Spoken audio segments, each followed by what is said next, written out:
There's no place like home. There's no place like home. There's no place like home. You've heard this before. You've heard it in a movie. The movie was actually The Wizard of Oz. And it was Dorothy who was speaking these words when the good witch told her, all you have to do is click your heels 3 times and say, there's no place like home. And you will find yourself there. The interesting thing about Dorothy was, through the entire story, she is trying to find an ideal place, some place, as the music says, over the rainbow, where everything is just so. Everything is just as it should be. Perfection. The thing that she discovers at the very end is that it was there all the while. You know, there's something about home. Even during these Christmas days, we hear songs like, I'll be home for the holidays. There's no place like home for the holidays. Even White Christmas, that longing for being back home. Homecomings for us are always welcome things. After all, just remember the last time you went on a long trip.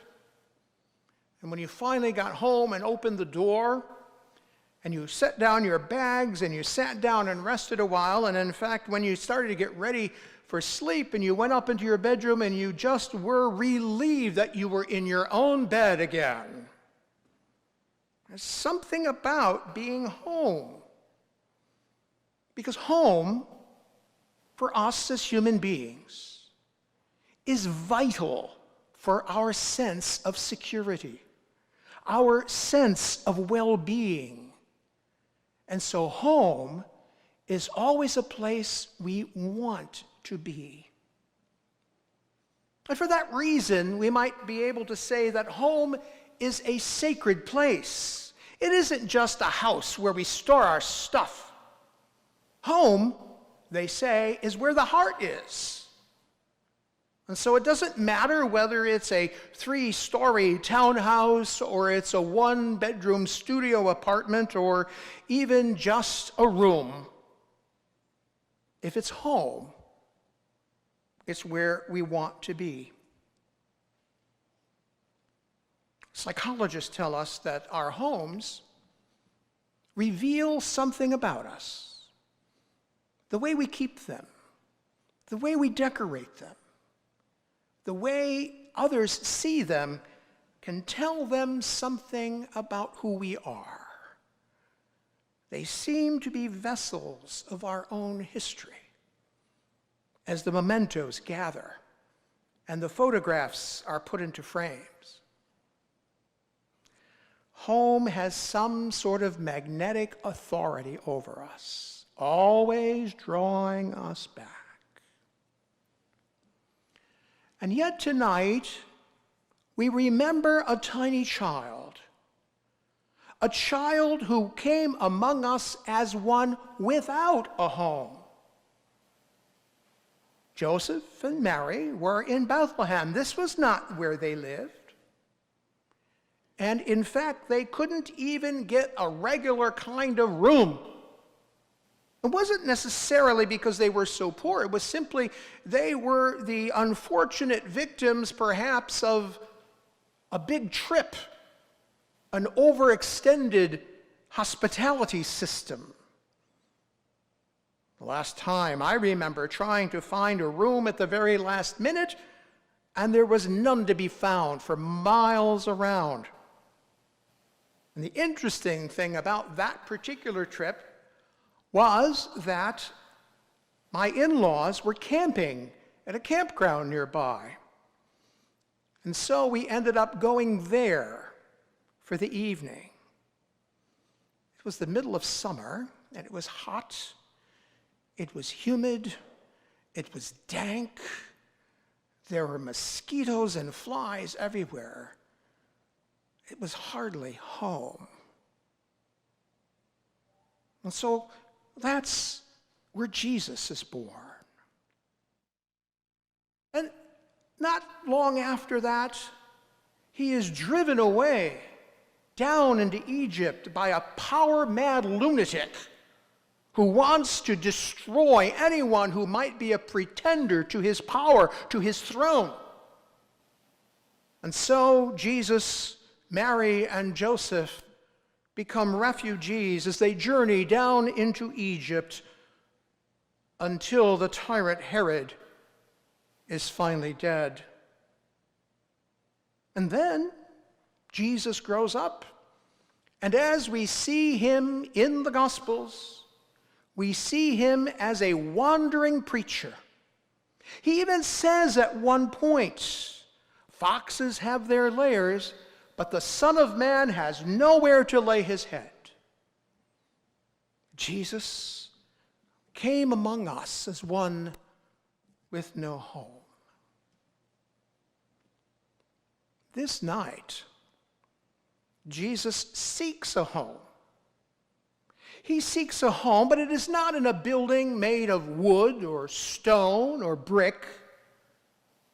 The home that he seeks is the heart of men and women everywhere. He seeks to take up his home in your heart this night. In that, Jesus comes to us as someone without a home so that he can lead us home. Take us to himself and then lead us into the loving arms of the Father. Jesus comes to us as one without a home so that he might lead us home, and is then the ever-present sign that God is searching for you. God is searching for me. God is inviting us into his life always and everywhere. And so it is tonight that we welcome you home to St. Luke's, to this church, to this community of faith. For it is here that Christ seeks to proclaim the good news of God's kingdom and to take up residence in you, to make your heart the place that he desires to go whenever he has been on a long trip. That it is your heart that gives him the comfort of his own bed. That it is your heart that draws him in because he seeks to dwell there.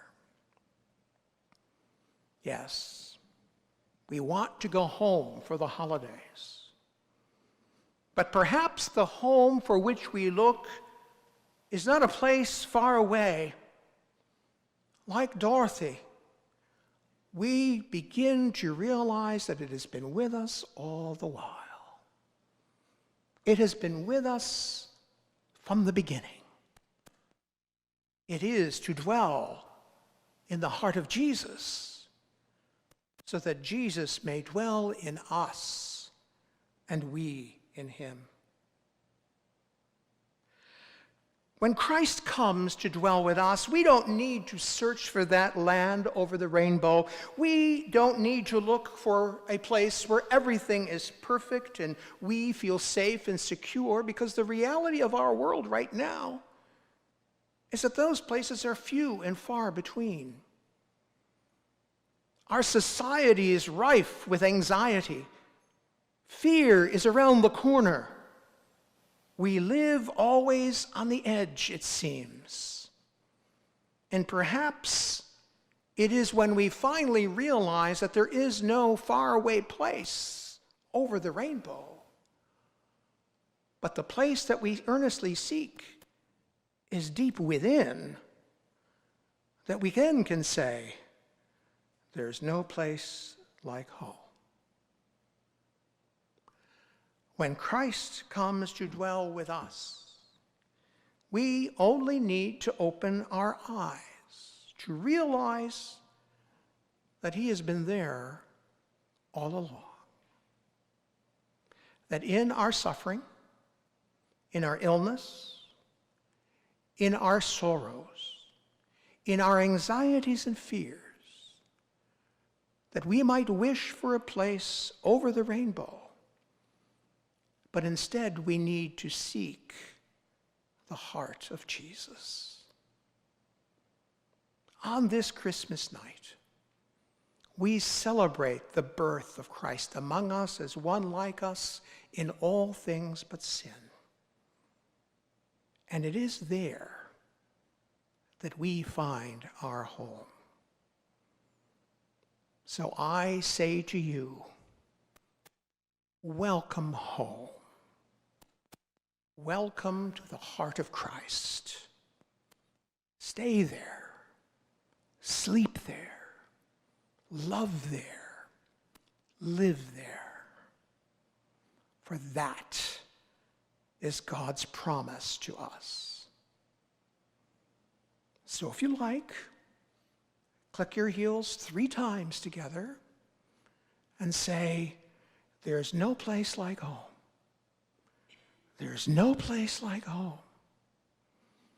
There's no place like the heart of Christ.